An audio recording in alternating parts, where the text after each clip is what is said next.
दक्षिण के राज्य अगर कर्नाटक को छोड़ दे तो बीजेपी बाकी के अन्य किसी भी राज्य में इतनी मजबूत नहीं है कि वो सत्ता पाने की सोच भी सके। ऐसे में इस चुनावी सीजन में बीजेपी केरल के ऊपर कुछ ज्यादा ही फोकस कर रही है। यही वजह है कि बीजेपी ने मेट्रो मैन के नाम से मशहूर ई श्रीधरन को पार्टी में शामिल करा लिया। बीजेपी को उम्मीद है कि श्रीधरन के सहारे वो केरल के सियासी बैतनी को पार कर पाएंगे। देखिए रिपोर्ट।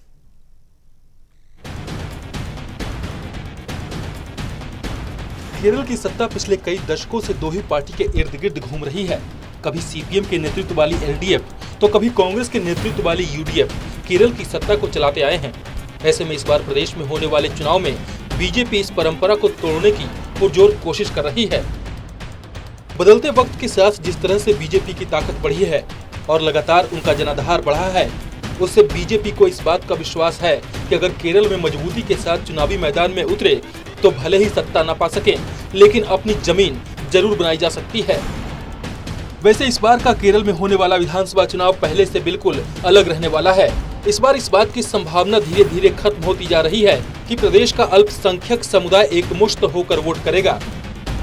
इसकी एक वजह यह भी मानी जा रही है कि प्रदेश का अल्पसंख्यक समुदाय जो 2 से 3 गुटों में बटा हुआ है और इसी में बीजेपी को अपने लिए एक संभावना दिख रही है। बीजेपी को लग रहा है इन गुटों में किसी भी तरह से एक गुट का समर्थन अगर उसे हासिल हो जाता है तो केरल में अपनी पैठ बनाना काफी आसान हो जाएगा। आपको बता दें कि प्रदेश में मुस्लिम और ईसाई समुदाय की आबादी करीब 48% है। इसमें मुस्लिम बहुसंख्यक आबादी में है और यही वजह है कि अब तक केरल में अल्पसंख्यक समुदाय ने बीजेपी को सत्ता से दूर रखा है। केरल में अब ऐसा लग रहा है कि इस पर प्रदेश की राजनीति में कुछ बड़ा उलटफेर होने वाला है, फिर चाहे वो असर मामूली ही क्यों ना पड़े। बीजेपी ईसाई समुदाय के कुछ तबकों को अपने पाले में लाने की कोशिश कर रही है, जिनके बीच एक चर्च से जुड़े मुद्दे को लेकर काफी पुराना विवाद है। इन प्रयासों की शुरुआत तब हुई जब कुछ समय पहले पीएम नरेंद्र मोदी ने मलंकारा चर्च से जुड़े 400 साल पुराने विवाद में अपने स्तर पर हस्तक्षेप किया। वो भी तब जब सुप्रीम कोर्ट के फैसले से भी किसी भी तरह का सौहार्दपूर्ण समझौता नहीं हो सका। पिछले हफ्ते एक नया रिकॉर्ड बना जब मलंकारा ऑर्थोडॉक्स सीरियाई चर्च और दूसरे गुट जैकबाइट चर्च ने राष्ट्रीय स्वयंसेवक संघ में मोहन भागवत के बाद तीसरे सबसे बड़े नेता मनमोहन वैद्य को फोन किया।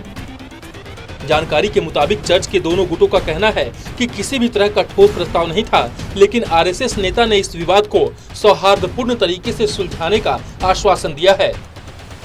मलंकारा चर्च के दो गुटों के बीच वैचारिक मतभेद कोई आज का नहीं है, बल्कि ये सैकड़ों साल पुराना है। ये विवाद साल 1559 से चला रहा है। विवाद की असली वजह यह है कि जैकबाइट चर्च के अनुयायी patriarch of Antioch and all the East को अपना मुख्यालय मानते हैं। वो मानते हैं कि पैट्रियार्क को सेंटर पीटर से अपोस्टोलिक उम्मीदवारी मिली है, जबकि ऑर्थोडॉक्स गुट का अपना मुख्यालय है जो कि केरल के कोट्टयम में है। इस मतभेद को सुलझाने के प्रयास कई सालों से जारी है, लेकिन इसका समाधान नहीं निकला है, जबकि ये मामला 1934 में कोर्ट में जा चुका है। साल 2017 में सुप्रीम कोर्ट ने जैकबाइट गुट के लोगों का चर्च से अधिकार खत्म कर दिया। ऐसे में लेफ्ट फ्रंट सरकार की ओर से एक ऑर्डिनेंस की जरूरत थी ताकि जैकबाइट गुट के लोगों को दफनाने का अधिकार मिल सके, क्योंकि सुप्रीम कोर्ट के फैसले के बाद उनके हाथ से 52 चर्च निकल गए और अब वो ऑर्थोडॉक्स गुट के पास है। जैकबाइट चाहते थे कि एलडीएफ सरकार चर्च को लेकर पुरानी स्थिति को बहाल करे, लेकिन सरकार सुप्रीम कोर्ट से सीधे विवाद में फंसना नहीं चाहती थी, वो भी ऐसे समय में जब वह गोल्ड तस्करी मामले समेत कई मुद्दों पर विरोधी केंद्र सरकार का सामना कर रही है। एलडीएफ द्वारा दफनाने के अधिकार पर ऑर्डिनेंस लाने के जैकबाइट समुदाय का सकारात्मक असर पड़ा है। जैकबाइट चर्च के सदस्यों ने पूरे दिल से असेंबली चुनाव से ठीक पहले हुए पंचायत चुनाव में कांग्रेस नेतृत्व वाली यूडीएफ की गढ़ मानी जाने वाली सीटों पर एलडीएफ का समर्थन कर दिया। ऐसे में बीजेपी को कहीं न कहीं अपने लिए उम्मीद की किरण दिखाई दे रही है। हाल ही में मेट्रो मैन के नाम से देश भर में मशहूर ई श्रीधरन ने बीजेपी का दामन थामा है। बीजेपी को ई श्रीधरन में एक उम्मीद दिखाई दे रही है। वैसे भी केरल में बीजेपी के पास कोई ऐसा चेहरा नहीं है जो दूसरे दलों को मात देने का मादा रखता हो।